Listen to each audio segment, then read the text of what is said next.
UFC 298 just took place, guys, and holy shit, we have a new featherweight champion with Ilia Topuria. He is now 15-0. He just knocked out Alexander Volkanovski in the second round of the main event. I don't even know what to say, guys. I am seething right now. I'm struggling to even breathe. I cannot believe I just witnessed Alexander Volkanovski get knocked out twice in a row now. So, guys, today, we're just going to have to talk about the main event, what just took place. My heart is still racing. I can't even fucking believe it, dude. This card was pretty fun. I'm going to be honest with you. We had some great fights. Of course, we have to start with the main event. And you guys, Ilia Topuria becomes the featherweight champion and he's undefeated. This is an absolutely insane fucking performance. All I have to say is Alexander Volkanovski looked good in this fight, man. You know, he looked sharp. But one thing I did notice is that Ilia Topuria looks extremely composed. And this is one of the reasons why I picked Ilia Topuria to beat Alexander Volkanovski. I think he's just going to be way too composed. He has the more danger factor than Volk. Everybody knew if Volk was going to win this fight, it would be by decision, by masterclass, 50-45.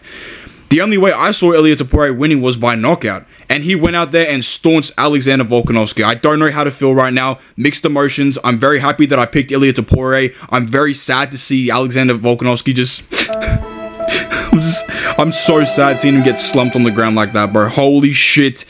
What a win for Ilia Topuria, man. This is going to raise his stock by so much. You know, Ilia Topuria was being super delusional leading into this fight week, saying, you know, I'm the new champion, blah, blah. You know, he was really annoying at the press conference. I did a video on that, guys.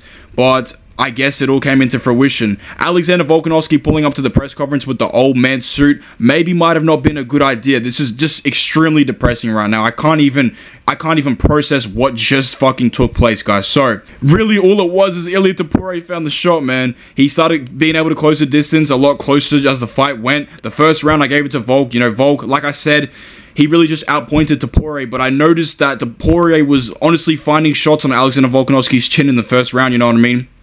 And that's when I started worrying. I was like, bro, ain't no fucking way this guy's about to clip Alexander Volkanovski. I'm telling you right now, guys, when Ilia Topuria can close the distance on anybody, he is vicious. We've seen this with Jai Herbert. You know, once Ilia Topuria was able to close the distance against a long, tall, rangy striker, he KOs Jai Herbert. You know what I mean? He's just knocking people out cold, submitting the grappler in Bryce Mitchell, dominating Josh Emmett. What a performance by Ilia Topuria here, guys. I don't know what they do with Alexander Volkanovski. Personally, I think Alexander Volkanovski should just retire, bro. I'm very depressed. Like, holy shit, man. You know, Volk is talking about rematching in Spain. I don't even think Alexander Volkanovski deserves the rematch. I mean, he just got put out cold. I understand he was the reigning, defending champion, but, like, damn, bro. The way that Ilia won, I don't know if he's granted a fucking title shot again or a rematch, but it is what it is, guys. Let me know what your thoughts are down below. I'm seething right now. I cannot believe what I just witnessed and knew, guys. Holy shit. Ilia made Volk look easy. Like, I genuinely mean that. Ilia Topuria looked like a world champion out there tonight. Super patient, picked his shots, finally found the shot on the chin. Is Volk washed? I don't even think Volk is washed. I think Ilia Topuria is that good. And I'm just freaking the fuck out right now because Volk just got KO'd again. I'm extremely sad. I'm extremely happy that I predicted the main event right with Ilia Topuria. But I just...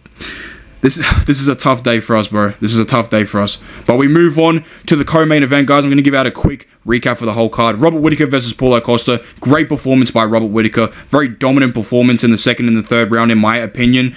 Honestly, this was a fun fight. Paulo Costa landed a big spinning wheel kick on Robert Whittaker at the end of the first round to claim the round, but Whittaker's got a chin, bro. He still has a chin. He's not washed. He came back in the second round, was really finding the jab, really finding the lead jab to the hook, really, you know, kicking the shit out of Costa, landing some big shots, and he really just put on a masterclass in the second and the third round to secure the victory. So, guys, great performance by Robert Whittaker. Honestly, good shit from Paulo Costa coming off the couch, you know, in 2 years and fighting Robert Whittaker. He put up a great fight.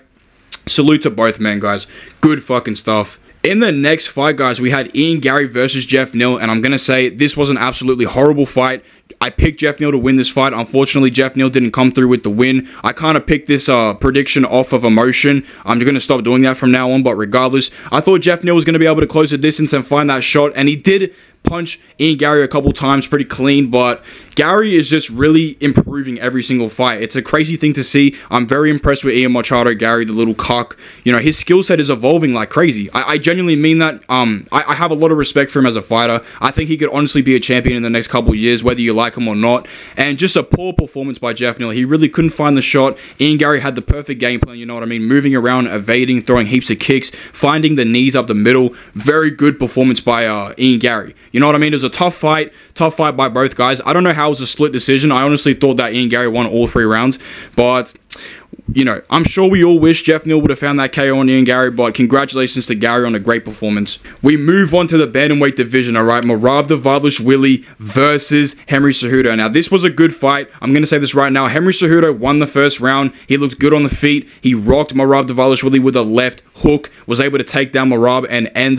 the round on top, I believe, with mount position. But regardless, Merab Dvalishvili did what he does best. He went in there, started, you know, just kind of picking up the pace, finding his rhythm, started taking down Henry Cejudo, kind of, you know, big broed him in the cage, was landing good shots. Merab just has an unfair pace, man. That's all I'm going to say. So, congratulations to Merab Dvalishvili. I believe we all saw Henry Cejudo's retirement fight today. Good performance by Cejudo, you know what I mean? He really was a game opponent for Merab Dvalishvili, but he's too old, man. He's 37 years old. One of the main reasons I picked against him. Good stuff by Merab Dvalishvili. We move on. By the way, I want to see Merab fight for the title. If not, give it to Corey Sandhagen, or make Corey Sandhagen versus Merab Dvalishvili for the interim belt. I really don't care.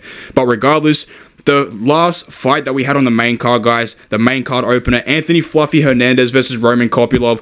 Holy shit, what a performance by Fluffy Hernandez, right? This guy went in there, drowned Roman Kopylov in his wrestling pace, just kind of just wore him down, was able to find the shots on Roman's chin, basically just kind of grind him out on the cage, take him down, and submit him. I could not fucking believe what I was saying, or seeing, pardon me. The betting odds for Anthony Fluffy Hernandez submission in round 2 or 3 were crazy, bro, so I hope people cashed in on that. That was an insane fucking fight by Fluffy Hernandez. Roman Kopylov has been looking like a murderer, bro. He's been finishing dudes back to back to back in the middleweight division very violently, and Anthony Hernandez, bro, this guy is choking out Roman Kopylov while smiling. This guy is a demon.